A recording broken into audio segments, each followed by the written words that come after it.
Here to talk about the work of the Senate and that payroll tax extension, Democratic Senator Robert Menendez of New Jersey and Senator Roy Blunt of Missouri, who was recently elected to the Senate Republican leadership. And Senator Blunt, start with you.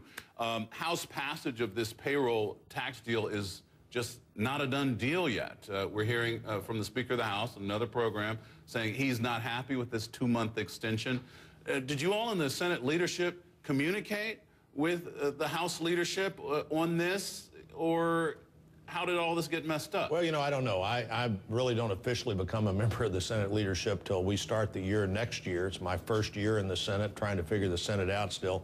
But I do understand the House pretty well. And in fact, I had a couple of calls from some of my buddies in the House this morning saying, we don't want to do this. We like the 1-year extension that the House voted for, and that was bipartisan too. It wasn't as bipartisan as the Senate vote, but several Democrats joined Republicans and said, let's do this for a year, let's include the Keystone pipeline, let's pay for it so there's no tax increase. And of course the Senate bill also was a paid-for bill, so no tax increase, a paid-for bill, some job creation added to it, and I guess we'll just have to work this out. I heard Gene Sperling say it's Washington and you can't determine for sure what anything could happen, and it still might. But I think our friends in the House are going to have to work through this. So, Senator Menendez, are you planning on coming back to town here? How likely is it that the Senate is actually not out of here for the holidays yet? Well, look, in 24 hours, middle-class families in this country went from relief that they had a continuing payroll tax cut and $1,000 in their pockets to seeing Republicans in the House, because in their own words, they're itching for a fight with Democrats in the White House, to undermine that relief.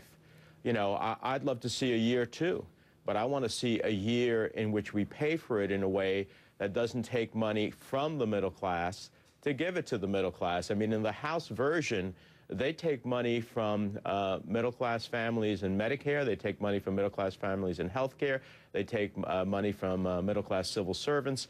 And so, you know, the question is, yeah, I'd love to see a year, too. We had proposals for a year. If they're willing to stop, fighting for millionaires and billionaires and finally start fighting for the middle class, we could have a full year extension, which we all want. But there's no wonder that Frank Luntz, the key Republican pollster, has said, you know, the public doesn't trust you on the middle class. This is the latest example. I just ask you to respond to that, Senator. Well, I don't know what Republicans in the House were saying they're itching for a fight. I think what they're saying they wanted was the 1-year extension. They paid for it. There was no tax on anybody in the Senate bill either. I know Bob Menendez would love to increase taxes as part of any package, but this package in the Senate didn't do that. They were both paid for, and they both had this huge job creator. The Keystone pipeline is a big thing if it could happen. The shortest path to more American jobs is more American energy and more jobs that relate to American energy. The Keystone pipelines, 20,000 of them without a single tax dollar involved. Republicans in the House and the Senate, and apparently a bunch of Democrats in the Senate as well, would like a situation where we get a decision on that and can move forward. Do you think you've just sort of given the President of the United States a way out if the House were to take this bill, that he could simply say, well, 60 days, not enough time, I'm not going to sign off on this end of the story? No, I think he would sign off on it, though a week ago he was saying he wouldn't sign a bill that wasn't for a year, and he wouldn't sign a bill that included the Keystone pipeline. I think the President would sign this if it got to his desk, and we'll see in the next week whether it gets to his desk or not. I think the House has to deal with it and look at the fact that it was paid for. It extends not just the payroll tax, but also the unemployment insurance, and there's a doctor issue that's been out there since 1997 that's always been a phony pay for that would be taken care of as well, so that doctors don't have their Medicare reimbursement cut back to 10-year-ago levels on January the 1st. And nobody wants any of these things to happen, so I believe this will be worked out in a way that doesn't raise taxes, that hopefully helps create some additional private sector jobs, as well as just spending tax dollars. I have to ask you both, you've seen, I'm sure, the polls that talk about congressional approval ratings. They're really at historic lows right now, and we have a graphic we can show you. This is a CBS News poll that shows 11% approval of the United States Congress right now. And I just asked the staff to go back and look at the approval ratings of the only president who ever resigned his job in disgrace. This is Richard Nixon's job performance approval ratings, 24%, actually higher than the United States Congress right now, which seems to be extraordinary. Start with you, Senator Menendez. Why don't people like the Congress? Well, look, people are hurting in the country, and that is very clear. I see it in my state of New Jersey as I travel throughout the state and listen to people who sometimes with tears in the eye tell me, Senator, this is the first time in my life that I've been unemployed, and for a long period of time, and the fundamental American promise has been shaken for them. That's why we as Democrats are trying to restore that promise. That's about getting people back to work.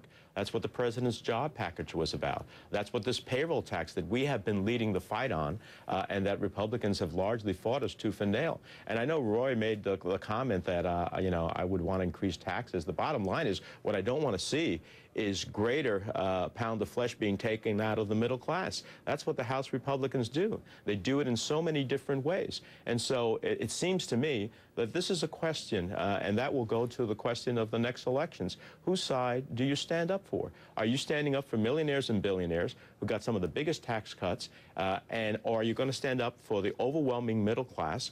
And that's why every economist says to us, you need to extend both the payroll tax and the unemployment compensation, because not to do so, as Mark Sanders said, would throw us back into recession. Ameriprise says the extension of the payroll tax would create 1 million jobs. That's far more than ultimately would be given to giving more money to millionaires and billionaires. Senator Blunt, just go ahead. I'm sure you want to talk about that. Well, you know, I don't know who the 11% are. The Congress is almost totally dysfunctional right now. All we've done this year, in my first year in the Senate, and I'm in the minority in the Senate, is barely keep the doors open. And of course, people are not satisfied with that. I do think the president's obligation to lead has not been met. His numbers are lower than any president in the history of the country at this point in his presidency. They're not nearly as low as the Congress, but the Congress as an institution will not be on the ballot next year. The President of the United States will be. Now, Senator Blunt, let me ask you, the question of the Tea Party in Congress, the Tea Party movement, a lot of controversy there, and some people have blamed the Tea Party for at least partially bringing down the numbers of the approval.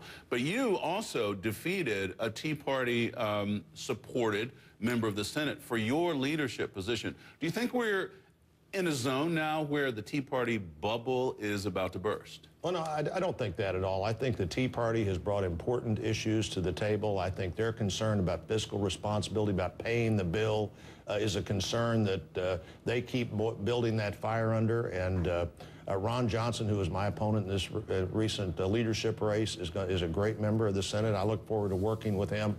I think that the focus on where are the private sector jobs and why is the federal government spending so much money was the focus of the Tea Party in 2010. It'll be a big focus of voters in this election as well, and the Tea Party will continue to drive that message. Senator Blunt, Senator Menendez, good to see you both again, and hope to talk to you again soon. Good.